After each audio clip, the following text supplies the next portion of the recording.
Eto matindi. Sabi dito sa Abante Una sa Balita, ang nagsulat po nito mga kababayan ay etong si Montulfo. Sabi po dito, basahin natin. Sino si Royena Garma kay Digong? Yan yung sabi dyan. Basahin po natin yung nilalaman mga kababayan. Tiyak ko na totoo ang sinasabi ni Police Colonel Gigardo Padilla sa Kamara de Representantes tungkol kay Royena Garma na General Manager ng Philippine Charity Sweepstake Office or etong PCSO. Sa panahon ng Duterte administration, sinabi ni Padilla, dating officer in charge ng Davao Prison and Penal Farm o Penal Farm DPPF sa Panabo, Davao del Norte na si Garma ang nag-utos ng pagkitil or pagtumba ng 3 Chinese drug traffickers convicting sa prison and penal farm. Yun po yung sabi dito. Ngayon mga kababayan, eto pa yung pinakamatindi dito. Sabi dito, ang 3 drug convicts ay sina Chu Kintong at Lanyan at Womeng Pin. Sabi pa dito, sinaksak ng kapwa nila inmate sa maximum security compound at pinalabas na ito'y unsihan sa ipinagbabawal na gamot or sa deal ng ipinagbabawal na bato. Matindi raw ang pressure sa kanya ni Garma ayon kay Padilla na hindi siya makapalag kahit parehas po sila ng ranggo. Mga kababayan, tingnan nyo mabuti ha.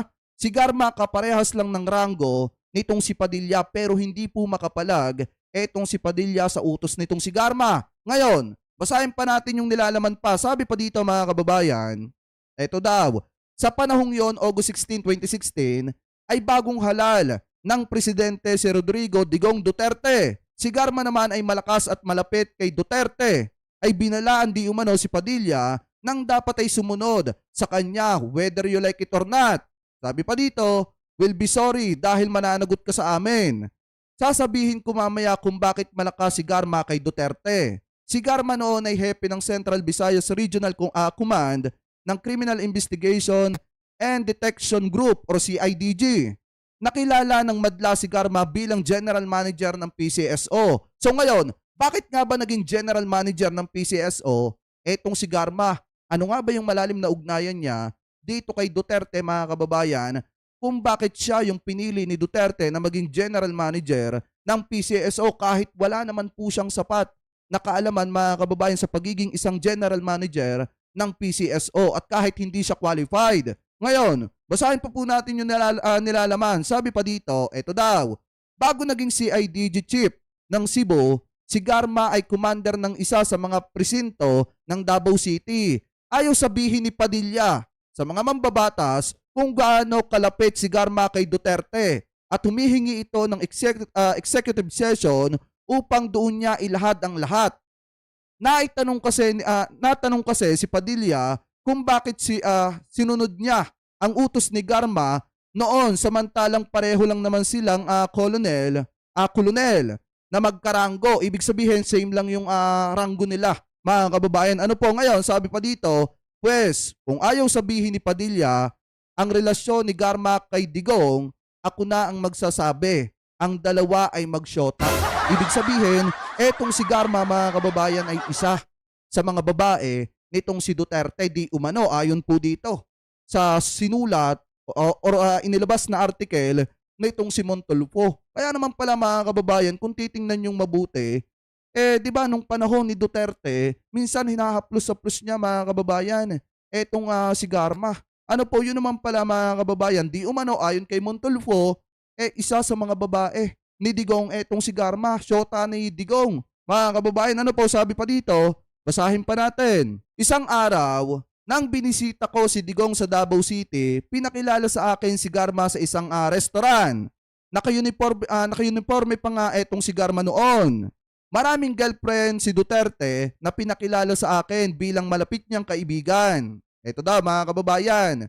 Nung pumunta si Garma sa restroom ng restaurant, sinabi ko kay Digong na nahahalata ko na syota niya etong si Garma. Sabi ko sa kanya, bye, alam kong girlfriend mo yan, pero pangit man siya. Yan yung sabi ni Montulfo mga kababayan dito kay Duterte. Ano daw yung sagot ni Duterte? Eto daw, natawa na lang si Digong, aniya, Masarap kasing makipagniig sa naka-uniforming babae. Salitang Bisaya niya na sinabi sa akin. Mga kababayan, ibig sabihin, siguro yung niig, ewan ko yung mga Bisaya dito kung alam nyo yun, pero ang pagkakaintindi ko mga kababayan, makipagtsuktsakan sa naka-uniforming babae. So kaya naman pala, etong si Garma, kung titingnan po nating mabuti, kaya pala siya ganun na lang katindi yung kapangyarihan para utos-utusan yung karanggo niya, mga kababayan, at hindi makatanggi yung karanggo niya sa utos nitong si Garma ay dahil malapit po ito ng sobra kay Duterte. Isa pala po siya mga kababayan sa mga naging babae di umano nitong si Duterte kasi ang sabi dito, maraming babae at iba't ibang babae yung ipinakilala ni Duterte dito po kay Montulfo bilang magkaibigan. So ibig sabihin mga kababayan, kahit pala hindi kagandahan ng babae basta naka-uniforme at kinilig si Digong, pinapatos ni Digong. Wala siyang pinipili mga kababayan. Dahil napakaliwanag naman ang sinabi dito ni Montulfo. Kaya sabi niya nga dito, sabi ko sa kanya, bye, alam kong girlfriend mo yan, pero pangit man siya. Ibig sabihin, diniretso siya ni Montulfo na pangit. Etong si Garma mga kababayan. At ang sagot daw ni Tulfo, ni Duterte mga kababayan, masarap kasing makipagniig sa naka-uniforming babae. So kaya pala naging general manager etong si Garma dahil ginanahan etong si Digong mga kababayan dito kay Garma. Sa bagay, kung titingnan naman nga nating mabuti, kung hindi na satisfied, di umano, etong si Digong mga kababayan, dito kay Garma, kukuhanin ba naman siya na general manager ng PCSO kahit hindi naman qualified? Kahit walang karanasan mga kababayan sa ganung klase ng trabaho. Yun na napakatindi. Nang dahil lang sa ginanahan ka, binigyan mo agad ng posisyon at pera ng mamamayang Pilipino yung pinag-uusapan dyan, taya ng mamamayang Pilipino yung pinag-uusapan dyan. Tapos nung naging general manager na, etong si general manager Mel Robles, mga kababayan, ng PCSO, sinisisi nila yung maraming pagkakamali na kung saan inaayos ni general manager yung mga pagkakamaling iniwan ng Duterte administration. Paano ba naman hindi magkakaroon ng napakaraming sabit etong PCSO nung panahon ni Digong mga kababayan? Kung sino-sino lang yung inilalagay po niya. Kahit hindi naman qualified mga kababayan, inilalagay niya. Basta ang mahalaga, nag-enjoy siya mga kababayan at ginanahan po siya. So kaya pala kung titingnan nating mabuti, etong si Padilla kahit tinatanong sa kamera, hindi niya masabi-sabi yung ugnayan nitong si Garma dito kay Duterte. Yung pala mga kababayan, isa pala etong si Garma sa mga babae nitong si Duterte. So mahilig pala. Tandaan niyo mga kababayan ha, etong si Duterte mahilig pala dun sa mga babae na kung saan may personality. Halimbawa, pulis, mga kababayan. Halimbawa, nurse. Yung mga ganon, mga kababayan, yung may karakter. Mahilig pala si Digong mambabae ng babaeng may karakter.